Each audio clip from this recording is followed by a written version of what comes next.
അതിനിടയിൽ നമുക്കൊരു യാത്രക്കാരൻ വന്നിട്ടുണ്ട്. ഒരു എക്സ്ക്ലൂസീവ് യാത്രക്കാരൻ തെക്കൻ കേരളത്തിൽ നിന്നാണ്. ഒരു യാത്രക്കാരൻ മറ്റൊരാളെ കൂടെ കൂട്ടിയാണ് വന്നിരിക്കുന്നത്. അപ്പോ PC വിശ്വനാഥ് തെക്കൻ കേരളത്തിൽ നിന്ന് പാലക്കാട്ടേക്ക് എത്തി. പാലക്കാട്ടെ തെരഞ്ഞെടുപ്പ് ചൂടൊക്കെ അറിഞ്ഞിങ്ങനെ നിൽക്കുകയാണ്. വിഷ്ണു, കുറേ കാലം നമ്മൾ ചർച്ചകളിൽ സ്ഥിരം സാന്നിധ്യമായിരുന്നു. ഞങ്ങളുടെ അതിഥിയായിട്ട് സ്ഥിരമായിട്ട് വന്നുകൊണ്ടിരുന്നതാണ്. കുറച്ചു കാലമായിട്ട് അതിൽ നിന്നൊക്കെ മാറി നിൽക്കുകയാണ്. എന്തുകൊണ്ടാണ് അങ്ങനെ? ഞാനങ്ങനെ കുറച്ചായിട്ട് ചർച്ചയ്ക്കൊന്നും പോവാറില്ല. കുറച്ച് നാളുകൾ എനിക്ക് കേരളത്തിന് പുറത്ത് അസൈൻമെൻ്റ് ഉണ്ടായി. കർണാടകത്തിൻ്റെ ചാർജ്, അത് കഴിഞ്ഞപ്പോൾ തെലുങ്കാനയുടെ ചാർജ്, പിന്നെ അത് കഴിഞ്ഞപ്പോഴത്തേക്ക് പിന്നെ എവിടെയെങ്കിലും ഒരിടത്ത് പോയാൽ എല്ലായിടത്തും പോകേണ്ടി വരും. അങ്ങനെയാണെങ്കിൽ പിന്നെ അങ്ങനെ അങ്ങ് നിന്നതാണ് എന്ന് പറഞ്ഞാൽ നമുക്കിപ്പോൾ വീണ്ടും അതൊന്ന് തുടങ്ങാം അല്ലേ? PK നവാസ് രണ്ടുപേരും ഇപ്പോൾ പ്രചാരണത്തിൽ സജീവമായിട്ടുണ്ട്. ഇപ്പോൾ ഒരുപാട് പുതിയ കാര്യങ്ങൾ കൂടി നടന്നുകൊണ്ടിരിക്കുകയാണ്. 2 ദിവസമായിട്ട് നടക്കുന്ന കാര്യങ്ങൾ. ഇപ്പോൾ സന്ദീപ് വാര്യർ എത്തുന്നു. സന്ദീപ് വാര്യർ എത്തിയതിനോടുള്ള പിണറായി വിജയൻ്റെ പ്രതികരണമാണ് ഏറ്റവും ഒടുവിൽ. പാണക്കാട് തങ്ങളെ കാണാൻ പോയ ദിവസം എന്നുള്ളത് ബാബറി മസ്ജിദിന് ശേഷം നടന്ന ഒറ്റപ്പാലം തെരഞ്ഞെടുപ്പാണ് ഓർമ്മ വരുന്നത് എന്നാണ് പിണറായി വിജയൻ പറഞ്ഞത്. അതിനോടുള്ള ആദ്യ പ്രതികരണത്തിൽ തുടങ്ങാം. അദ്ദേഹത്തിന് തന്നെ വാക്കുകൾ ഇന്നലെ പറഞ്ഞ നമുക്കെടുത്താൽ ഇപ്പോൾ വിദ്വേഷത്തിൻ്റെ വെറുപ്പിൻ്റെ രാഷ്ട്രീയത്തിൽ നിന്നും എല്ലാ ആളുകളും പുറത്ത് കിടക്കണമെന്നാണ് ഞങ്ങൾ ആഗ്രഹിക്കുന്നത്. എല്ലാ ആളുകളും പുറത്ത് കിടക്കണം എന്ന ഒരു രാഷ്ട്രീയത്തെയാണ് ഞങ്ങൾ മുന്നോട്ട് വയ്ക്കുന്നത്. അപ്പോൾ അതിൽ നിന്ന് കുറച്ച് ആളുകൾ, പ്രധാനപ്പെട്ട ആളുകൾ അതിൽ നിന്ന് പുറത്തു വരാൻ തയ്യാറാകുമ്പോൾ അവരെ സ്വാഗതം ചെയ്യണ്ടേ എന്ന് മാത്രമല്ല, ഇവർ എന്തുകൊണ്ടാണ് എനിക്ക് മനസ്സിലാകുന്നില്ല. ഒരു തെരഞ്ഞെടുപ്പ് സമയത്താണെങ്കിൽ പോലും AK ബാലൻ, MB രാജേഷ്, MV ഗോവിന്ദൻ ഇവർ പറഞ്ഞ കാര്യങ്ങൾ അന്ന് വൈകുന്നേരം മാറ്റി പറയുമ്പോൾ ദീർഘകാലത്തേക്ക് അവരുടെ വിശ്വാസ്യതയെ അത് ബാധിക്കുമെന്ന് കരുതാതെ ഇങ്ങനെയുള്ള മലക്കം മറിയൽ അവരെന്തുകൊണ്ട് ചിന്തിക്കുന്നില്ല എന്നുള്ളതാണ്. ഞാൻ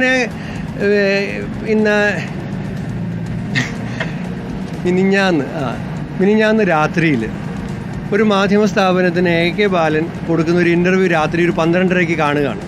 സോഷ്യൽ മീഡിയയിലാണ്. ഞങ്ങളുടെ മുഖ്യമന്ത്രിയെ അദ്ദേഹം പറഞ്ഞ വാക്ക് ഞാൻ ഉപയോഗിക്കുന്നില്ല. പിതാവിന് വിളിച്ച ആൾ വരെ ഇപ്പോൾ ഞങ്ങളുടെ പാർട്ടിയിലുണ്ട്. അതുകൊണ്ട് ഈ പറഞ്ഞ ആൾ വരുന്നതിന് കുഴപ്പമില്ല എന്ന് സന്ദീപ് വാര്യരുടെ പേര് വെച്ച് ചോദിക്കുന്ന ചോദ്യത്തിന് മറുപടി പറയുന്നുണ്ട്. അദ്ദേഹം ക്രിസ്റ്റൽ ക്ലിയർ ആണ്, ഒന്നാന്തരം കേഡറായിരിക്കും എന്നൊക്കെ പറഞ്ഞിട്ടാണ് ഈ മാറി പറയുന്നത്.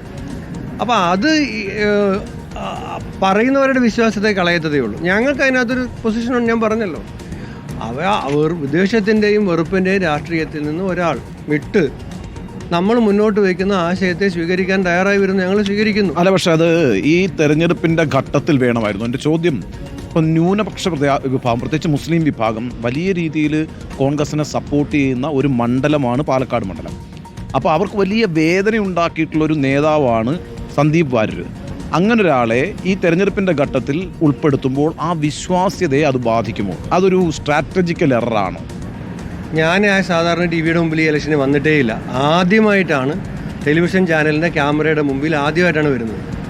ഞാൻ എൻ്റെ പിതാവ് മരണപ്പെട്ട് അങ്ങോട്ട് പോകുന്ന സമയത്ത് മുമ്പ് വരെ ഇവിടെ തന്നെ ഉണ്ടായിരുന്നു. പാലക്കാട് നിന്നാണ് ഞാൻ അങ്ങോട്ട് പോകുന്നത്.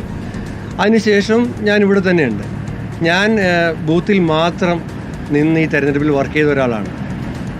ബൂത്തിൽ മാത്രം. മനസ്സിലായി. ഇത് സംബന്ധിച്ച് നല്ല ഒന്നാന്തരം പരിശോധന നടത്തിയിട്ടാണ് ഞങ്ങൾ ഈ തീരുമാനത്തിലേക്ക് പോയത്. ഏറ്റവും കൂടുതൽ ഈ തീരുമാനത്തെ സ്വാഗതം ചെയ്തത് താങ്കൾ പറഞ്ഞ ന്യൂനപക്ഷ വിഭാഗത്തിൽപ്പെട്ട ആളുകളാണ്. കാരണം അവരെ സംബന്ധിച്ചിടത്തോളം ആ അപകടകരമായ രാഷ്ട്രീയത്തെ പ്രതിനിധാനം ചെയ്യുന്ന സംവിധാനം ദുർബലപ്പെടുത്തുന്ന ഏതു നീക്കത്തെയും അവരെ സ്വാഗതം ചെയ്യുന്നുണ്ട്.